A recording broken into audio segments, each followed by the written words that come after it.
Good evening. Welcome to Southeastern 16 presented by FanDuel. I'm Chris Lee, joined by Jay Greeson. In our nightcap show, here's what we're going to hit.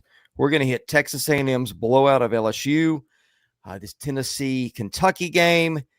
We'll talk Texas-Mississippi State because I don't think we got to that this afternoon. We got maybe hot seats for coaches. We got playoff storylines.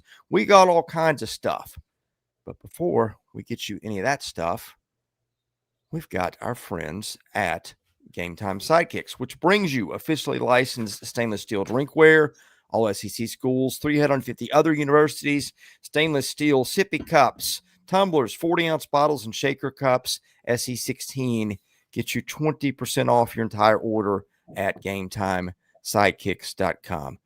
Good evening, Jay Greeson. Always an interesting day in the SEC. Maybe not quite as interesting across the country today, but certainly some stuff in the SEC that caught your eye for various reasons, whether it is fan base is really unhappy or fan base is thrilled with where they are. But I think we got to start in Baton Rouge, where Texas A&M just went to LSU like a buzzsaw. A buzzsaw is right. I'll say this, Chris, and I know you were in a very un-Vanderbilt-like environment today, to a place that, and all flowers to Vanderbilt for finding a way to win. This was an unbelievable SEC mind-blow day from noon to 7. And then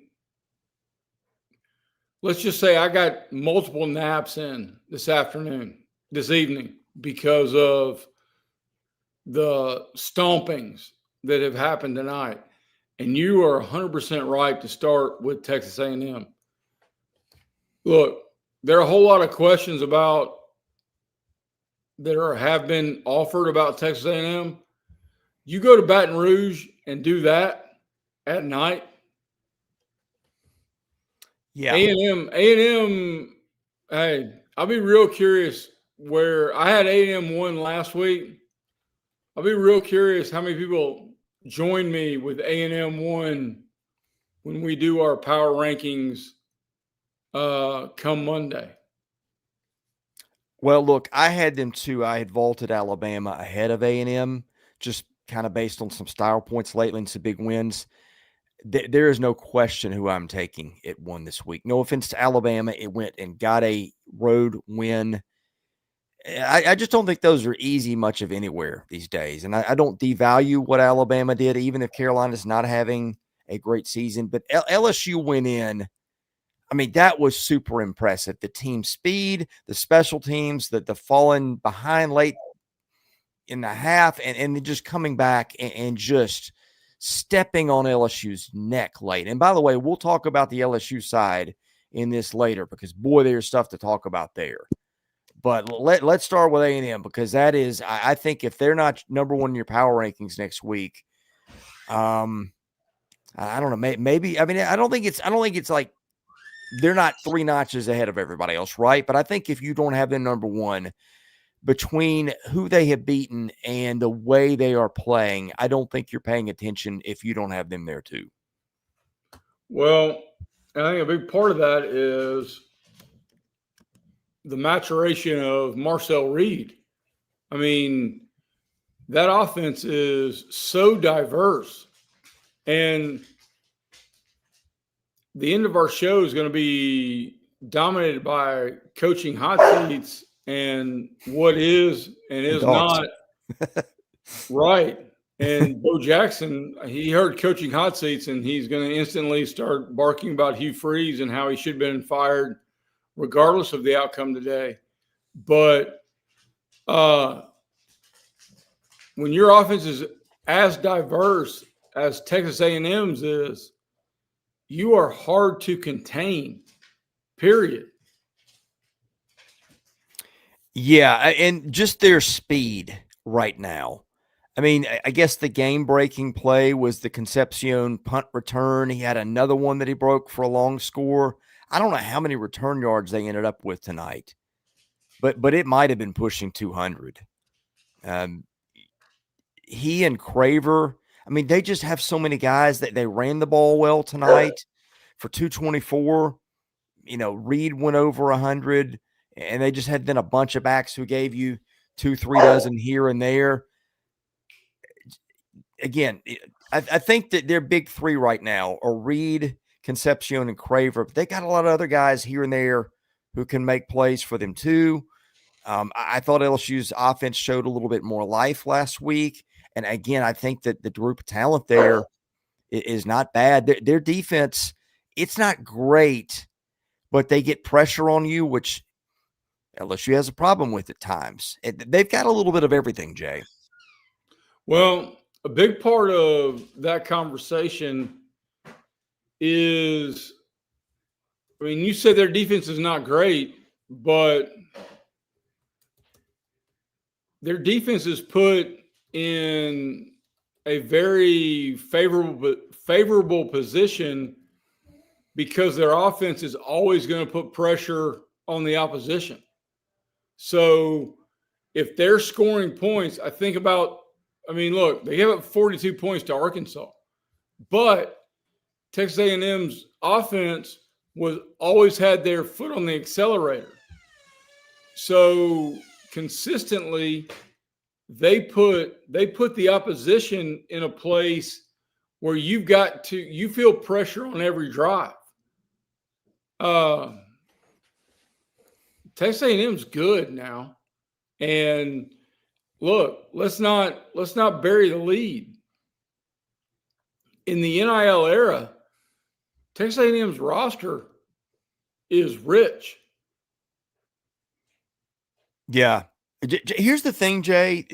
The more I think about it, I think it's really hard now in this era to be elite on both sides of the ball. You might be elite on one side of the ball and pretty good on another, or maybe really good on two sides. I just don't think the days where Alabama can come at you with, a couple of guys that are either going to win the Heisman this year or in future years and have, starting NFL first rounders at both corners, at one safety, and three defensive linemen starting who are first rounders. Like, I think that day is gone. I think you can be really great on one side of the ball. It's just hard to put it together on both sides because of all the parity. I think A&M's offense right now is elite, and I think its defense is maybe not elite, but I think it's good enough in a way that it needs to be good with key stops, and just with kind of doing whatever they need to play complementary football, if that makes sense. It does make sense, and it's fair, but it's also the modern version of where we are, the current version of where we are in college football, because now you got to. I heard a interview with here locally in Chattanooga with a Kentucky beat writer about a big problem with their offense is who they missed on in the portal and the NIL era.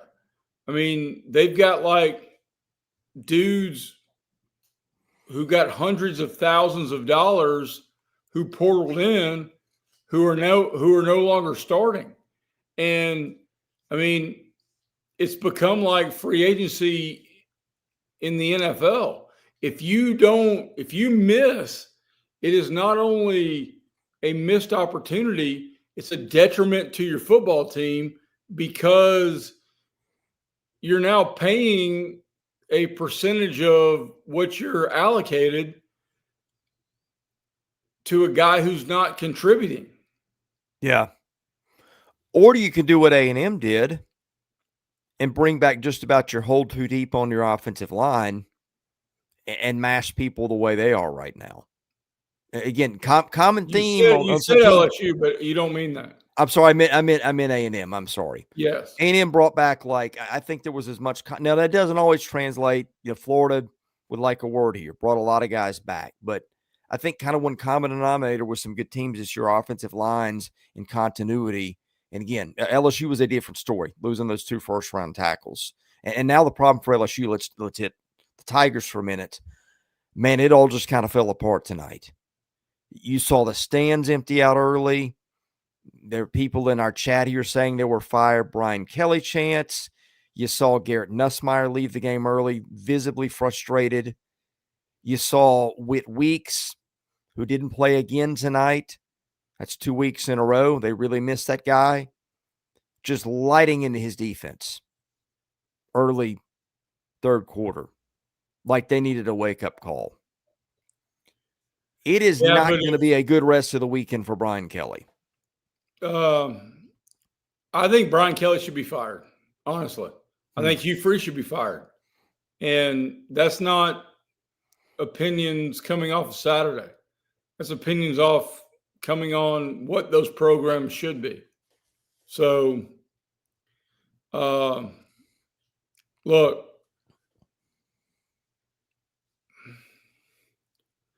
this is difficult, but Brian Kelly has underwhelmed.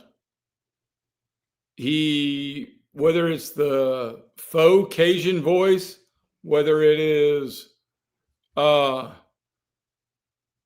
talking to his own agent, who is also Garrett Nussmeier's agent on any given Saturday, and convincing him to come back, whether it is a inability to establish any sort of running game, whether it is wasting.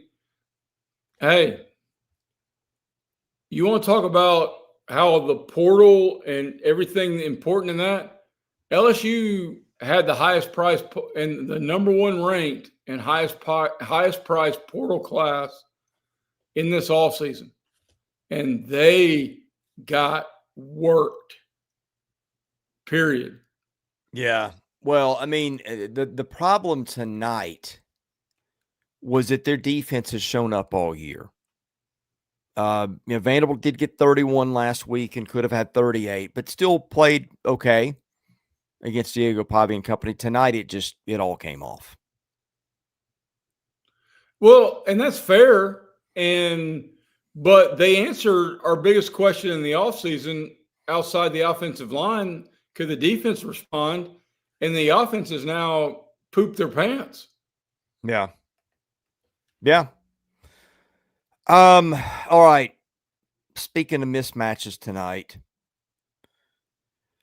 Tennessee, I thought was going to score 100 points against Kentucky. The way that offense was going, I mean, it's the same story we've heard before. Joey Aguilar's really got it going. They had 2 wide receivers over 100 yards. I think Tennessee got 21 points in the first quarter, and it really felt like was never seriously going to be threatened. Although I guess it did get to what? It was 35-21 at half, but I mean, come on. Who thinks Kentucky's winning at that point? I mean, hey, I think you and I were talking, maybe it was Monday, if I set the over-under at 3.5 on SEC job openings, I damn well may set it at 5.5 now. Yeah, I've got that in my notes to revisit that at the end of the show because I think it got interesting in some places today. And that's one we'll talk about. I think Matt, one of our favorites here, had some stuff in the chat. I can't find it now. Well, he said plainly UK would love to have LSU's problems. Yeah, and that's fair. That, of course, Kentucky football would love to have LSU's problems, but LSU would love to have Kentucky basketball problems. And that's the modern version of college sports in which we live. The problem for Kentucky, like pretty much every team in the league this year is either just a quality team, a good team, great team, whatever, or it's like you get Auburn, where you're really good on one side of the ball and you're horrible on the other. Or you're Arkansas, same thing, just different sides of the ball. Kentucky just isn't good at anything this year. Thought the defense could be the calling card early, but is the meat of the schedules. Oh, I'm going to say that. they're 1 week removed from holding Texas under 200 yards. I don't care who you are. And Texas had an interesting day too, by the way. We'll get to that in a minute. But I just don't feel like there's any consistent thing with Kentucky that you could just hang your hat on. To like, that is. No, and you and I talked about it multiple times in the past week. It's one of the reasons why I was heavily invested in Tennessee. It sounded like Mark Stoops took his victory lap last Saturday night in a very hard-fought and a game they should have won against a Texas team that's nowhere near as good as we thought they were. But yeah, and Josh Heupel, I don't know how many people know this. Josh Heupel and Mark Stoops not going to have a meal at SEC Media Days anytime soon. Yeah. And Tennessee did not really take its foot off the gas tonight. And they never will, as long as Mark Stoops is in Lexington and Josh Heupel's in Knoxville. Yeah. For Tennessee, again, another good night for Aguilar. Your two receivers are really showing out. The running game tonight wasn't great, but you really didn't need it. And Deshaun Bishop did carry 14 times. I know he'd been banged up earlier, did score twice. Star Thomas runs for 64. Cutler Boley throws for 330 tonight, 5 touchdowns, 1 pick. But again, that feels like kind of empty stats because they just never were in the ball game with any threat to win. No, they were not in a threat to win. They were always chasing hollow points. It was, and it's a converse to what the first 2 windows were in terms of SEC football, because the night games were sleep fests compared to the noon games, and the 3:30 window were unbelievably stressful. Yeah. Yeah, there were some great games earlier. The night games just didn't.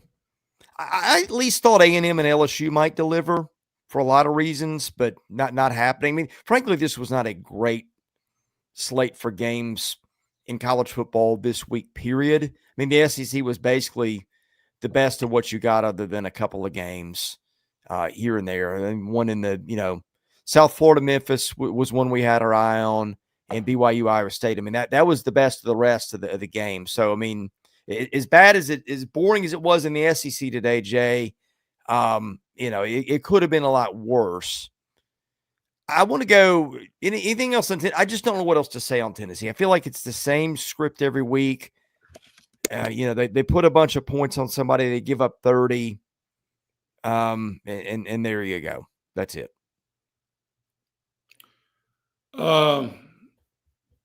It's an exclamation point on really, you talked about the fast start. I mean, there are a handful of things I bang the drum on, and Tennessee coming out fast, starting fast because of Heupel's script is a thing. So, and it proved out again. And it's a thing every week. And that, I mean, when's the last time Tennessee did not start fast? But I mean, there are macro things to talk about in regard to the conversations. We did promise, Blake and I promised, and I know you were doing your other job with Vandy and Missouri as Texas, Mississippi State was happening. But holy bleep, man. We promised folks we would talk at least a little bit about that. So I think we need to. Yeah. That one stunned me. I couldn't get the feed in the press box, and I just kept looking at the score. And I'm like, what in the world happened here? Well, look, man, I am so empathetic to our Mississippi State fans as an Auburn graduate because they find ways to just snatch defeat from the jaws of victory. I mean, Brian and Blake in our first show had a whole lot of fun with me because I wasn't watching the end of the Auburn game. It was 30-24, and they said, oh, my God, Auburn, Arkansas blocks a field goal and returns it for a touchdown. And I completely believed it because that is the way Auburn football is. This is the way Mississippi State football is.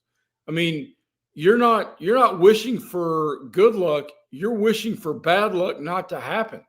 I mean, who has a game-tying 75-yard punt return for a touchdown on your bingo card? Yeah. Texas did that, to Oklahoma a couple of weeks ago for what it's worth. But, I mean, this is 3 out of the last 4 games that were there for the taking and couldn't capitalize in between the 31-9 over A&M that was every bit as dominant, if not more than the score indicated. Look, they did get one against Arizona State, which is weird, right? You thought that would be the confidence boost they needed. I was told that I think Levy got booed down there a little bit today. I think they got conservative late. I think that's kind of ridiculous. I get that they're having some issues figuring out games, but let's not forget where they started a year and a half ago. So I think the guy should get some grace. Texas is way ahead of where State is in terms of program build. And I guess if you're Texas, look, you were so bad offensively last week. You finally get Arch going against a State defense that I think is okay. Threw for 345 today, ran for a score, but got hurt, couldn't finish out overtime. Don't know where that stands. Now, look, your defense leaked. You gave up more than you've given up all year. I think you gave up about 450. So that's not good. Texas really just has yet to have a game where it just clicks on both sides of the ball. And maybe that is in the cards. I guess I feel a little bit better about Texas, maybe not a lot better. And now my question, Jay, is what's the Manning injury and how significant is it and how much does it affect them? They played Matthew Caldwell today, I think was a backup at Troy. He got the overtime touchdown. Like we've sat here all year and we've said, okay, Arch isn't helping him. He's been awful. And now we're like, okay, well, he played well today. How much would an absence to Arch Manning impact Texas going forward? Well, I mean, it's one of those questions you look up and I mean, there were that scenario applies to a couple of teams around the league, right? I mean, the Missouri quarterback, and nobody wants Bo Prabula to be seriously injured. I mean, it's what it looked like. But the Zellers kid they brought in off the bench looked better. He did look better. I mean, he played better. So, I mean, I don't know. It in the macro, there are a couple of line items I had that one of them is if you get mediocre quarterback play, you can find a way to win. You get bad quarterback play, you're going to have a tough time. Yeah. Period. Did you see any updates on Arch Manning after the game? I didn't. I mean, I guess when we won't have much of anything, usually that's a Sunday, Monday kind of thing, or depending on who the coach is, they, play cute with the injury report. So I'll let you Google that. Josh says, do you think the committee will actually penalize ACC and Big Ten teams for awful schedules? It is setting up for an SEC team or two to get screwed. Who knows? Still so much ball to be played. Well, there is, but it's going to be more cannibalization among the SEC. And I think Josh is 100% right. because there's going to be so many teams that, and regardless of what the committee has said they're going to do about win strength or however they phrased it, they're going to look at 11-1 being better than 10-2, even if the 11-1 is an ACC. I mean, like Virginia getting to 11-1, Virginia sucks. Yeah. I mean, okay. I mean, Virginia getting to 11-1 and 11-1 and being potentially left out of the ACC playoff that could be Georgia Tech and Miami. Hey, look, put your rivalry bias behind you. Everybody in the SEC needs Georgia to stomp a mud hole in Georgia Tech in late November. Look, I think trying to predict what a committee of people will do, I don't know, with zero transparency, Chris, with zero transparency. Yeah, and also this is the second year, but I don't think that the SEC just absolutely getting hosed is I'm not saying they can't get hosed. I think multiple teams getting hosed feels improbable because I don't think they go to 9 games just on a whim. I remember when that announcement was made. It was the day after the committee said we are going to emphasize strength of schedule. Like, you piss off the you piss off the SEC and the Big Ten right now, they can just take their footballs and go home and play by themselves. Not without each other. And the Big Ten, they bluffed Greg Sankey into doing this. Yeah, I just don't look. You have no idea what's going to happen. Like the people saying, "Oh, like if Ole Miss goes 10-2, right?" And look, he might be. Look, hey, I've said from the get that a 10-2 team in the SEC is a dunk for the playoffs. What happens if 5 of them are in the playoff? 5 of them are 10-2, and 2 of them are Missouri and Kentucky, or Missouri and Vanderbilt?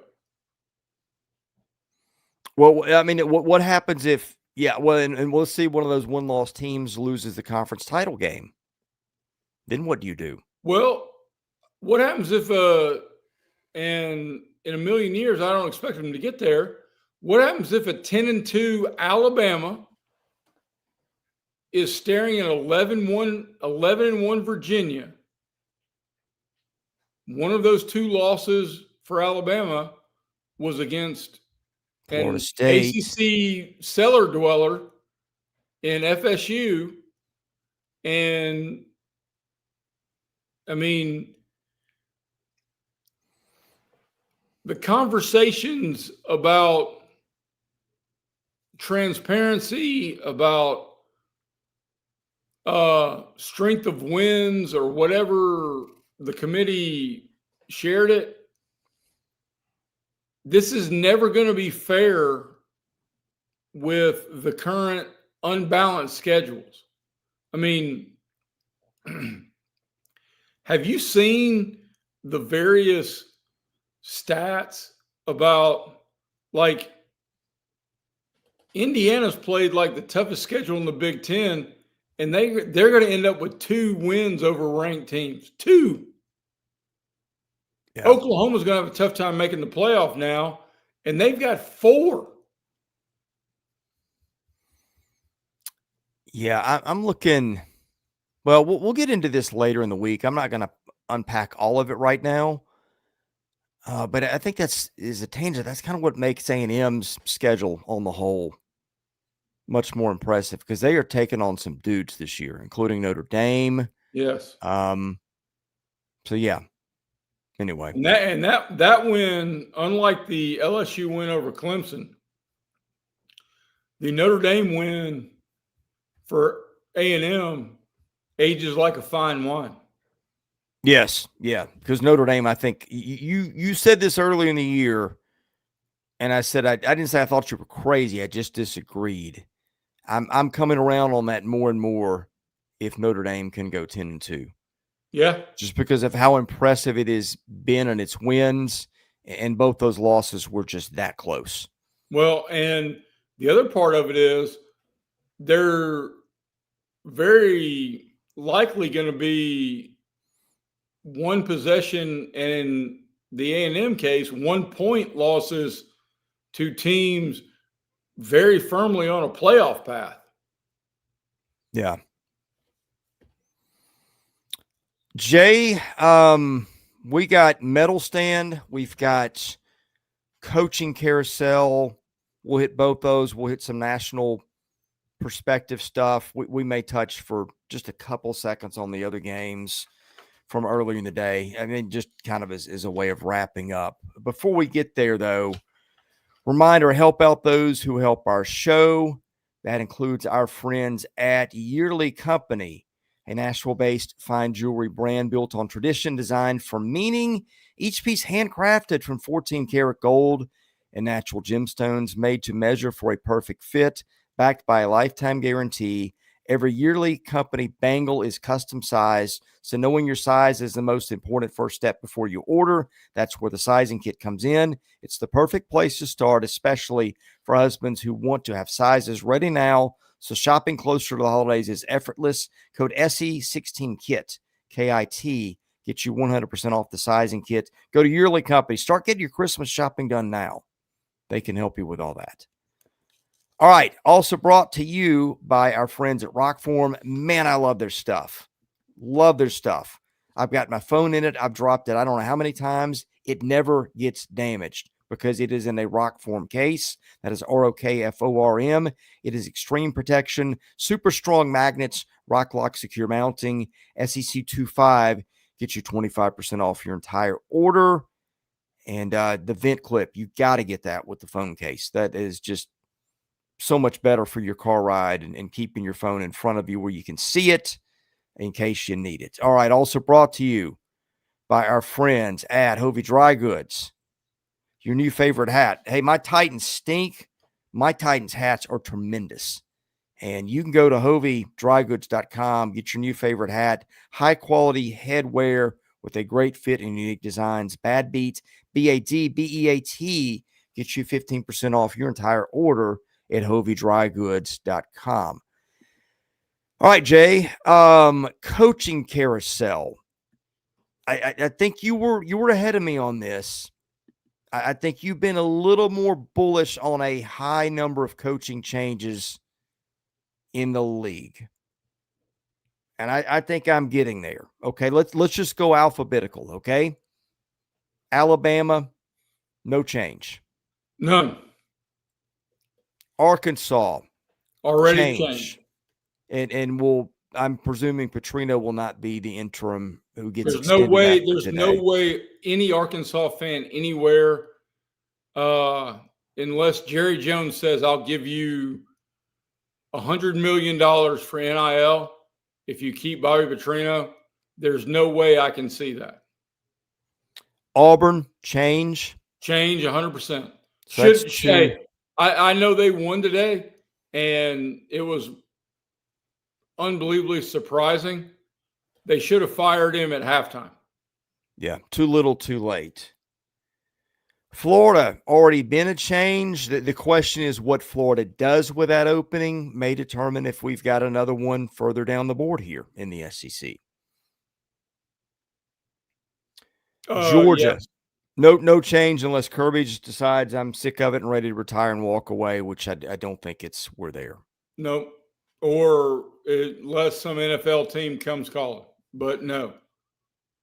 Kentucky feels like a change. Change coming. So that's 4. LSU. Change coming. That's 5. Hey, we've had multiple people ask in the chat questions I don't know the answer to. Like, when was the last time somebody went on the road in back-to-back SEC games and got wins? I don't know the answer off that at the top of my head. I do know this. I 100% do not know the answer. The last time I saw that empty of a Tiger Stadium at night. I mean, that was with fans chanting "Fire Brian Kelly," and this was a team that I had preseason won. Hey Jay, I'm gonna have to go get an emergency battery. This new update, Apple operate I've never seen anything that saps batteries as quick as this. All right. We're gonna get the bottom half. I'm gonna give you. I'll go down the coaches in alphabetical order. Yeah, well, I'm going schools by alphabetical order.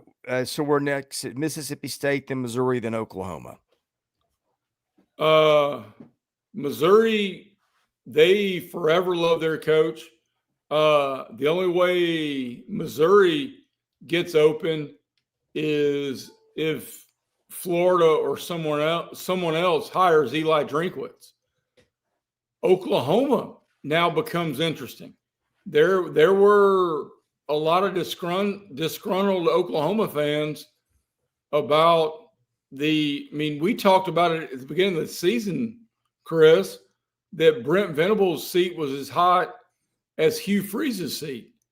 And look, I don't put today's loss on Venables or even Arbuckle as much as it was. John Mateer played badly today. Badly. And so I don't necessarily put that in the conversation, but Oklahoma's about to have a frustrating month. And we talked about it from the get. The back end of their schedule was disastrous. So you go Oklahoma, then alphabetically you go Ole Miss. Ole Miss could be open because if LSU's open, Kiffin's in Florida, and with Florida being less than coy about Lane Kiffin being their top choice, I don't know what you do. You go Go ahead. Sorry. Well, you go to Mississippi State. No, Jeff Lebby has coached his whistle off. They could not qualify for a bowl, and I can make a hard argument that Jeff Lebby is the coach of the year. If you're not going to vote for Clark Lee, then I could really see somebody voting for Jeff Lebby. You go down alphabetically. M's in South Carolina is where we are next. Could be open. And I've been wondering about that. Talking to people connected in the press box at Vanderbilt today, as in like other media people. The thought is Beamer's just, I think, kind of gotten sick of the pressure. And of course, Virginia Tech, he can go there and be a hero day one. Well, here's the thing. Two things I think every coach has to look at. Professionally, what's the easiest path to getting in the playoff?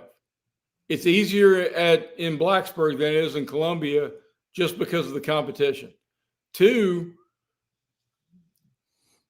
your number one goal in terms of being a head coach and your family is what is your career longevity? If you reset in Blacksburg, and just reset. I'm not saying Blacksburg doesn't have the same expectations as South Carolina or anything else, but if you just reset the clock, because next year Beamer's seat's going to be hot as hell. Yeah. I want to go back to Ole Miss for a minute. I don't think if somebody put it to me today, I don't know that Lane Kiffin knows what Lane Kiffin is going to do. The prevailing wisdom seems to be that he will do what his kids want him to do. I think he's got one at Ole Miss. I think he's got a son who's I don't know if he's a football prospect, but could be. I think he's got, he's kind of back with his ex-wife, not remarried, but they're together now. She's from Florida. I think John Reeves is her father-in-law. Right? It's John Reeves, isn't it? Right. Yeah. So there's a connection there. But I mean, it's going awfully well for Lane Kiffin where he is. And I think you know me. I'm kind of, if it's working well where you are and you're happy, don't screw it up. And I think Lane Kiffin, I don't know that there's 5 head coaches in the country where fans are happier with their coach than Ole Miss fans are with Lane Kiffin right now. Although he did a really dumb thing in that Oklahoma game today, by the way. He did, but he also stayed true to who he is. So yeah. I'm not going to call it dumb because I embrace that philosophy. So, but be true to who you are.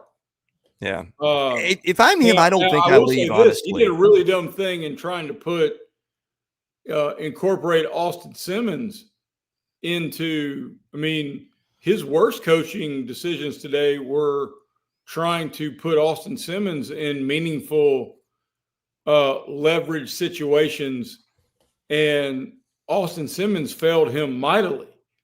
Look, dude, Trinidad Chambliss is your guy, and I was forever high on Austin Simmons, and Trinidad Chambliss is him. So no, this is going to be Lane Kiffin's choice, which is what every employee in every walk of life wants it to be. Are you happy where you are, or do you want what appears to be greener pastures?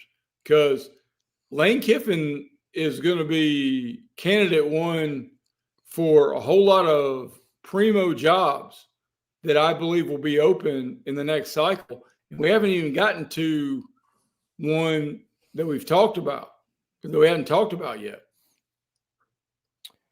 Yeah, Texas. I'm sure you saw the Sarkisian remarks. Texas. Hey, Steve Sarkisian, as long as you're welcome at Texas, let me just tell you as a Titans fan, I would love to have you. I got some issues with you not getting the most out of your talent, but I will take my chances with you than the train wreck of God knows what we could come up with. Because, man, we got an owner who does not know what she is doing. But for the love of Pete, I would tell you stay where you are because you would be that might coming to coach the Titans. Hey, I hope he does, but that might be a be careful what you wish for. Well, be careful what you wish for, but here's the next conversation. His seat's going to be scalding next year with the disaster that Texas was. So if we're going to talk about Little Beamer in the conversation of having perspective on what is your current situation, I mean, how could this not be viewed as a massive disappointment? Texas A&M next. Cannot imagine Mike Elko going anywhere. Speaking of coach of the year, I think he or Clark Lee right now. I mean, Kiffin's in that conversation too. But I think right now, my guess is Elko would win it in the SEC because they're the only unbeaten. Well, I loathe, and this is a whole different conversation for another day. I loathe the coach of the year voting because it's, for the most part, it's voted on guys like you and me who view it through the prism of a get out of jail free card of, oh my goodness, we underestimated Texas A&M. So this guy must have done an amazing coaching job. I think Kalen DeBoer has done the best coaching job to this point of anybody in the SEC. And I'll go you another direction. I think this may be as good a coaching job as Kirby Smart's ever done. Yeah. He has done a good job because they're not what they've been. And I think Josh is right. I think it's Lee or Elko, and it's probably Lee because whatever disaster Texas A&M was, Vanderbilt is almost always a hold my beer situation when there's a coaching change. And, right. and it was absolutely that in this case. I think Vanderbilt was in as bad a shape as any coach is taken over.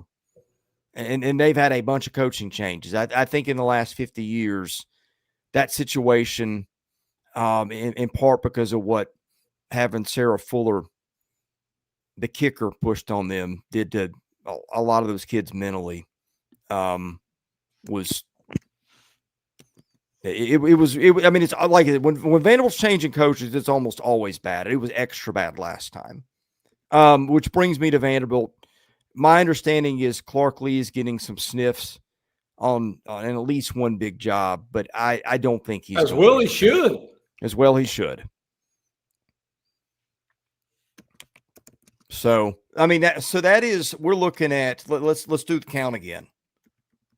Arkansas, Auburn, Florida, Kentucky, LSU, Oklahoma, South Carolina, are all jobs that could open with hot seat-ish situations. Ole Miss could open if Kiffin gets itchy feet, and then Sarkisian if he wants to go pro. I mean, that's right there. If it all went that way, that is over half your league is going to have a coaching change. What would you put the number at right now? 5.5. Okay, so we've got because I think Auburn's done. I actually think Brian Kelly's done. Okay, so we've got two banks right now in Arkansas and Auburn. Give me your next likely. No, Freeze would be your next likely. I mean, right, sorry, Arkansas and Florida or banked. I think all right. I put it at 5.5 because I think Stoops is, whether they announce it in the weeks or it's a mutual thank you, Coach Stoops, you're a historic guy. God bless, walk away. I think Stoops is dead coach walking.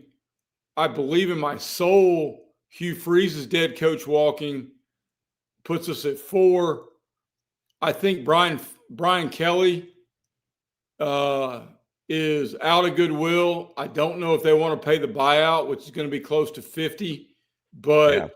I think it was quite telling to LSU leadership to see the tumbleweeds on a Saturday night in Red Stick, and it wasn't like it was Alabama. And again, this is not an insult to Texas A&M, but it's about the perception of the name. You're not expecting Texas A&M to come in there and shit kick you. You know it? Yeah. And so that puts us at 5 off the bat. And I'd go over the 5.5 because Kiffin and Drinkowitz and even Clark Lee are going to be in play, because you asked me the number of openings. So I'm not even talking about guys who are going to be fired. I'm talking about guys who could leave. Yeah.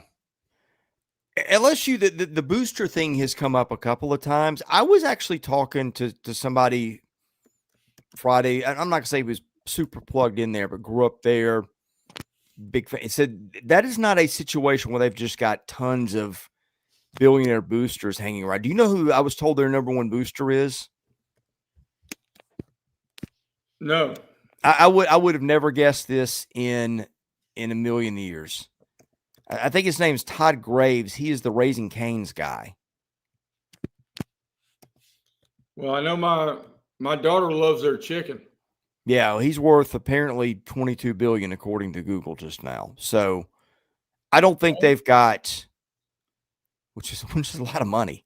Yeah, it's a hell of a lot of money. And he's younger than us, by the way.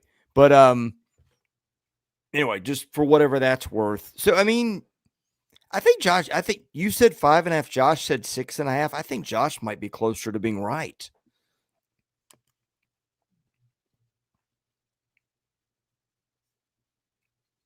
So anyway, yeah, let's kind of recap the night. We'll do medal stand, and then maybe we'll get to some big picture things.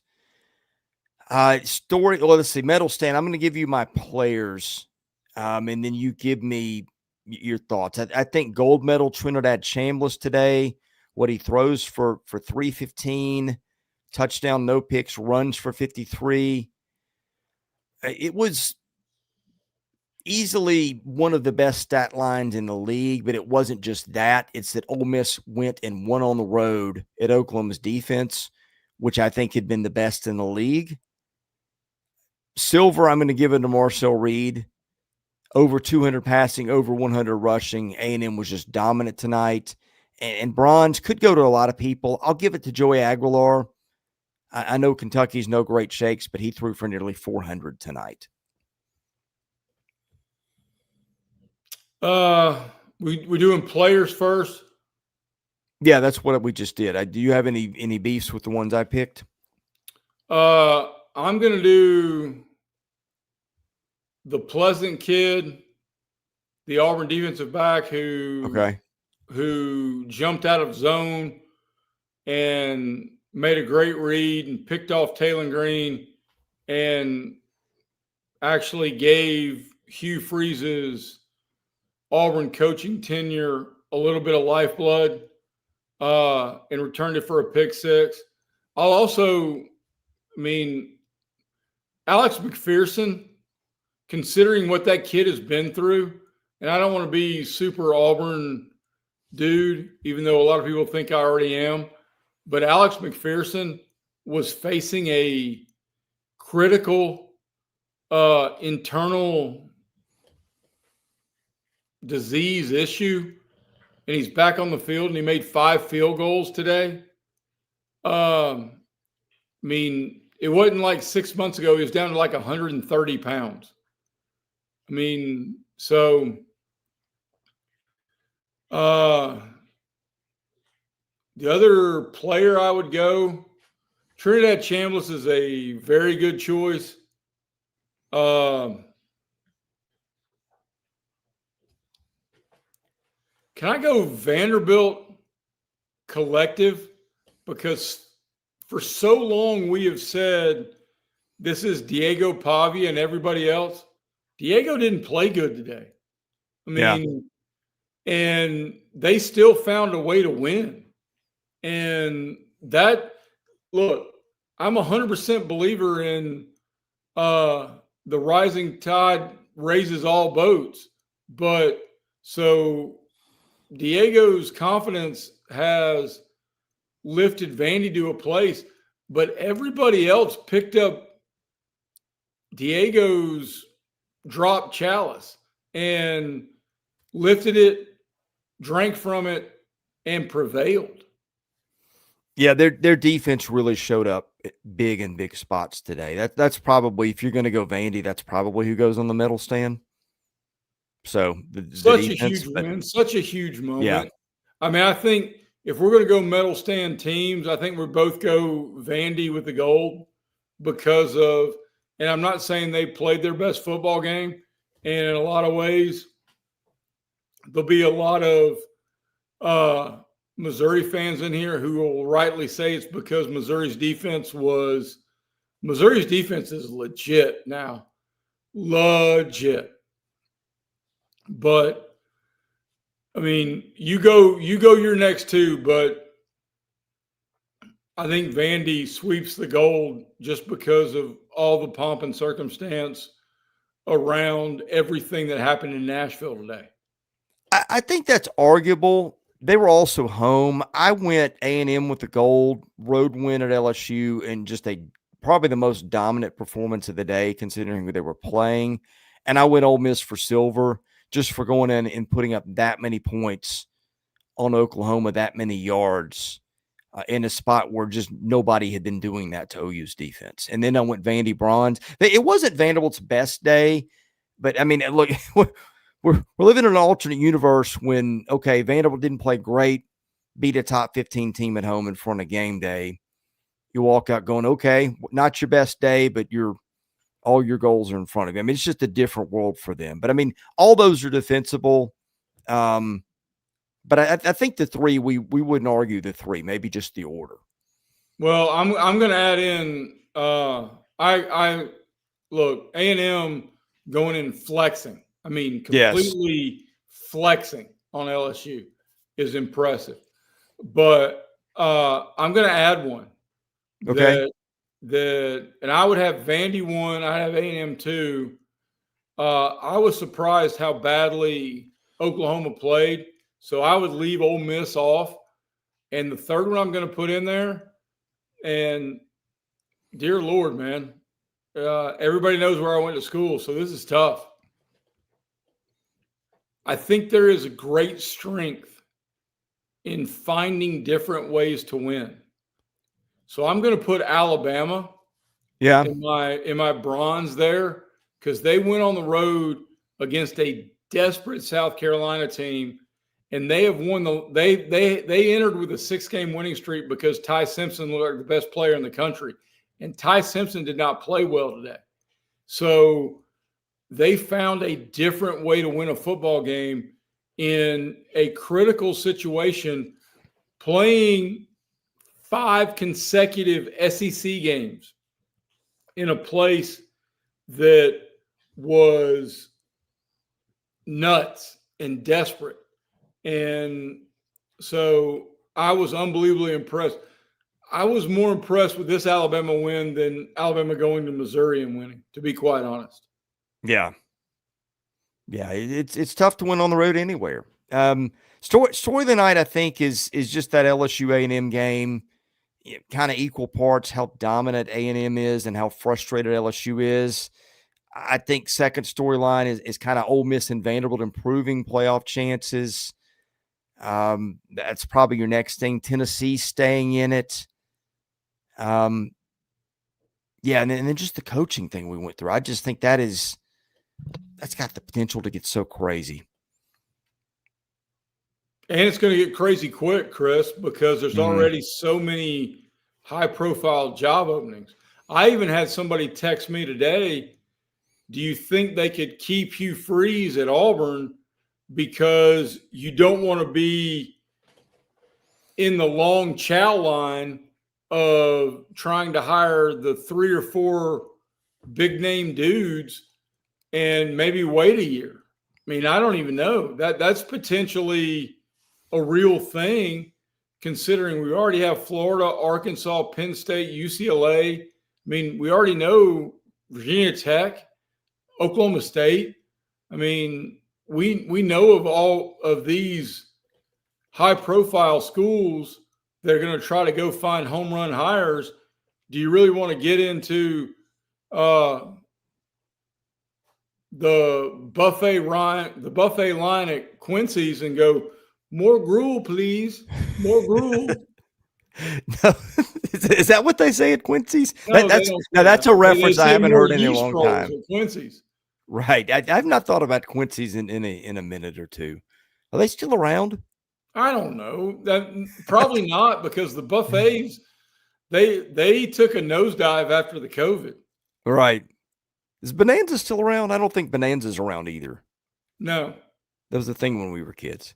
Yeah, I think you're onto something. I don't think like all these programs think, oh, we're going to go out and get a big name. Like there's already so many openings, and it looks like there's going to be so many more. There's just not enough girls to dance with that people think are pretty. Well, and so many folks want to win the news conference like Auburn did with Harsin from Boise State. Yeah. I will say this. Summerall is him. Yeah, but how many teams are going to want him? At least a half dozen? Exactly. Like the thing a year ago was Summerall will be the next guy at Kentucky. Now Kentucky's going to have to get in line with a lot of other schools on him, I think. A lot of other schools who will pledge more NIL than Kentucky will, considering what they're. Yeah. I heard the number for Kentucky's basketball roster was $22 million. Yeah. That seems like a lot. Yeah, I can find out. Especially when we get to a point in the near future that the quote-unquote allocation or revenue share is going to be $20.5 million. Yeah. Yeah. Well, I mean, that's being supplemented through other stuff, but NIL. But anyway, it is competition for football dollars. And I do wonder, there's going to be a coach or two out there that sneaks out a win or two that weren't expected to get. And then school's going, pay a guy 30 or 40 million to walk away or put that towards the program.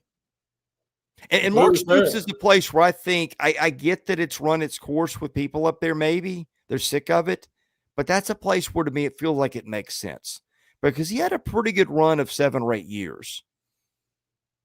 He did. So, and who are you going to get that's better? Because that's the question you always have to ask. If you circled Summerall and someone else is going to get him, then who? Yeah, and then where do you go without trying to scratch a lottery ticket? Yep. Now I'm on. This is where I speak out of both sides of my mouth. I'm always of the opinion that there's more quality coaches out there than people know. They don't maybe win the press conference. Like, who was talking about Kirk Cignetti 2 years ago? Well, he wins. Google him. Yeah, and that's my point. There are guys like that out there. You just have to find them before someone else does. Well, and I'll speak a little bit out of both sides of my mouth. There are some instances where angry fans are okay, which is why I think Brian Kelly is safer than Mark Stoops. Apathetic fans are what is every AD's worst nightmare, because when your fans are apathetic and your program becomes listless, then you're adding years on the rebuild. Yeah. I think we've hit just about everything. I mean, other games of interest, there wasn't a lot around the country. I think of note, BYU beat Iowa State to stay unbeaten. Nobody that was a favorite of consequence that's even borderline playoff discussion, I don't think lost, other than at least a bad loss. Although Virginia dropping one to North Carolina, which, boy, it held on by that much, literally. Well, that would have been notable. But, I mean, the only other thing, BYU beat Iowa State, stayed unbeaten. Other than that, not a lot of news from around the country today. Every league team that is looking at being nervous about potentially being 10-2 and being left out of the playoff, you need Georgia Tech to lose. Yes.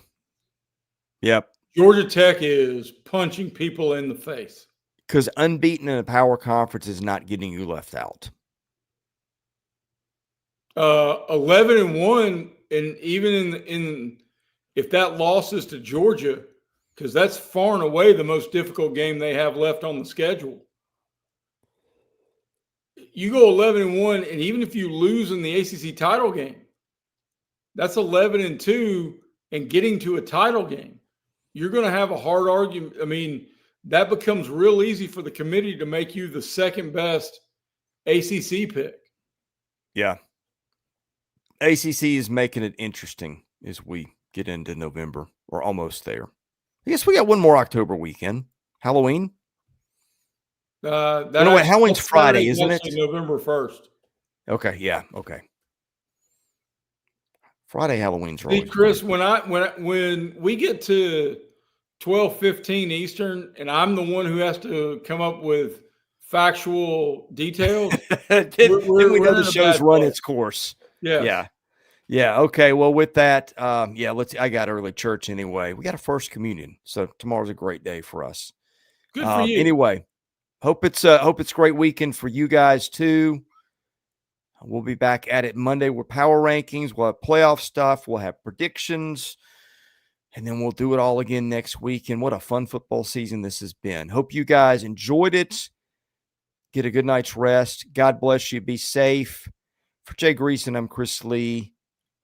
You've been watching Southeastern 16, presented by FanDuel.